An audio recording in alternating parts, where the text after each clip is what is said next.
Welcome to grand mother beauty tips. ఈరోజు మనం బీట్రూట్తో henna ఎలా తయారు చేసుకోవాలో మరియు హెన్నాని ఎలా అప్లై చేయాలో తెలుసుకుందాం. ముందుగా దీనికి కావాల్సిన పదార్థాలు ఏంటో తెలుసుకుందామా. కావాల్సిన పదార్థాలు: హెన్నా, మీ జుట్టుకు సరిపడినంత హెన్నాని తీసుకోవాలి. Tea decoction 1 glass, coffee powder 2 table స్పూన్లు, బీట్రూట్ జ్యూస్ 1 కప్, లెమన్ ఒక పూర్తి లెమన్ని తీసుకోవాలి, iron kadai 1, shower cap 1. Beetroot హెన్నాకు కావాల్సిన పదార్థాలు తెలుసుకున్నాం కదా. ఇప్పుడు దాన్ని ఎలా కలుపుకోవాలో, అదేవిధంగా ఎలా అప్లై చేయాలో తెలుసుకుందాం. తయారీ విధానం: ముందుగా కావలసినంత హెన్నాని ఒక ఐరన్ కడాయిలో తీసుకోవాలి.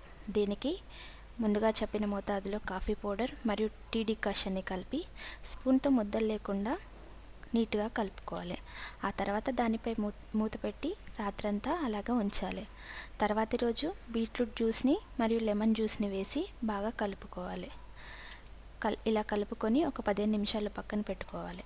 ఆ తర్వాత హెన్నాని జుట్టుకి సమంగా అప్లై చేసి షవర్ క్యాప్ని వేసుకొని ఒక 2-3 గంటల పాటు ఉంచుకోవాలి. మినిమం అయితే 1 గంట పాటు కంపల్సరీగా ఉంచుకోవాలి. ఆ తర్వాత గోరువెచ్చని నీటితో తలస్నానం చేయాలి. ఈ బీట్రూట్ హెన్నా వల్ల సెలూన్లో వేసే కలర్స్ మాదిరిగా జుట్టుకి మంచి కలర్ వస్తుంది మరియు జుట్టు తెల్ల అవ్వడం తగ్గుతుంది. So thank you so much for watching. వచ్చే వీడియోస్లో మరిన్ని హెన్నా రకాలతో మేము ముందు ఉంటాను. So keep watching grand mother beauty tips.